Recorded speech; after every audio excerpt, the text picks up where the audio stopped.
धन्यवाद सभापति महोदय। देश के प्रथम आदिवासी महिला राष्ट्रपति के अभिभाषण के अवसर पर मुझे बोलने दिया, इसके लिए बहुत बहुत धन्यवाद। और नए सदन में मैं पहली बार बोल रहा हूँ, इसमें नए सदन में महामहिम राष्ट्रपति जी के अभिभाषण के धन्यवाद प्रस्ताव पर मैं और मेरी पार्टी इसका समर्थन करते हैं।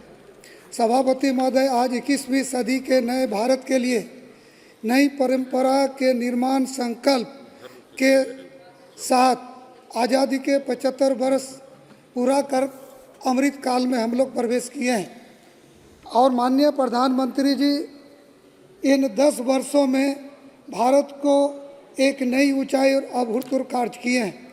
हम लोग जिस संसद भवन में आज हैं सभापति महोदय, ये संसद भवन ससमय निर्माण हुआ और आज सभी माननीय सांसद हम लोग यहाँ उपस्थित होकर बैठ करके बात करते हैं। मुझे वो दिन याद है जब इस संसद भवन का निर्माण की बात चल रही थी, कार्य प्रारंभ हुआ था, तो लोगों को इस बात की आशंका थी कि शायद ये संसद भवन ससमय पूरा नहीं होगा।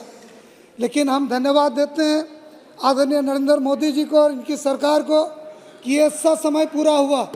और उस दिन जिस दिन संविधान की प्रतियों को लेकर के आदरणीय प्रधानमंत्री जी, लोकसभा के अध्यक्ष, राज्यसभा के जो है हमारे उपराष्ट्रपति जी और संसदीय कार्य मंत्री प्रतियों को लेके उस संसद भवन से यहाँ आ रहे थे, उस यात्रा में मैं भी साथ था और हमको लगता है कि मेरे साथ साथ सभी सांसद गौरवान्वित होंगे कि 2019 के चुनाव में जीतने वाले सभी सांसद उस संसद भवन में, जिसमें संविधान सभा ने संविधान का निर्माण किया था, और उसके बाद हम लोग एक नए संसद भवन में और नई सदी का इतिहास गढ़ने के लिए यहाँ पर हम लोग उपस्थित हुए हैं और आज के आपके सामने में बात कर रहे हैं। माननीय सभापति महोदय, बचपन से ही नारी सम्मान के प्रति हम लोग के हृदय में और सभी सांसदों का, पूरा देश के पुरुषों का मन में ये भाव रहता था। कई तरह के आंदोलन हुए लेकिन किसी ने इस पर ध्यान नहीं दिया। कोई सरकार नारी शक्ति के सम्मान को समझ नहीं सके, लेकिन नारी शक्ति बंधन अधिनियम ला करके देश के आदरणीय प्रधानमंत्री जी ने नारी समाज को जो सम्मान दिया, महिलाओं को जो विधानसभा और लोकसभा में 33% आरक्षण दिया है, आज देश के लिए और दुनिया के लिए मिसाल बना हुआ है।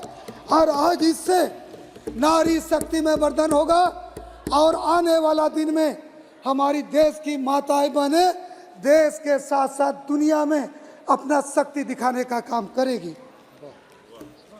सभापति महोदय, कुछ बातें दलगत होती है, कुछ बात लोगों के मन का होता है, कुछ अपने विचार का होता है, कुछ अपने जीवन का होता है।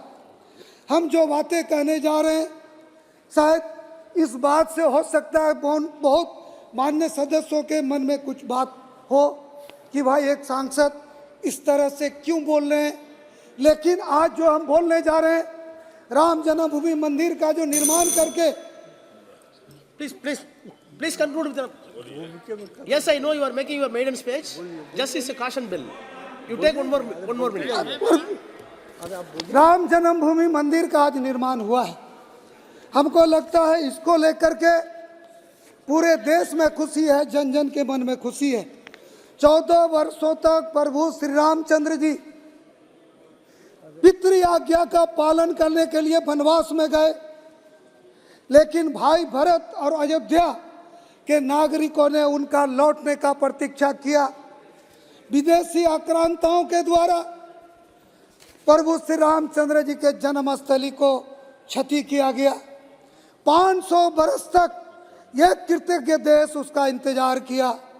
देश के शासकों ने उस पर गंभीरता से कोई काम नहीं किया। लेकिन मैं यहाँ धन्यवाद देना चाहता हूँ देश के आदरणीय प्रधानमंत्री जी, देश के न्याय प्रणाली जिन्होंने ईमानदारी से काम किया। राम जन्मभूमि ट्रस्ट को भी धन्यवाद देना चाहता हूँ। उत्तर प्रदेश के मुख्यमंत्री आदरणीय योगी जी को धन्यवाद देना चाहता हूँ कि आज अयोध्या में रामचंद्र जी का भव्य मंदिर बना और 22 तारीख को रामलला विराजमान है। अब देश में राम राज आ गया है, आने वाला नहीं है, आ गया है। इस पर और एक बात इस देश के लिए मैं कहना चाहता हूं, धारा 370 के बारे में हम लोग को बोलने का मौका नहीं मिला।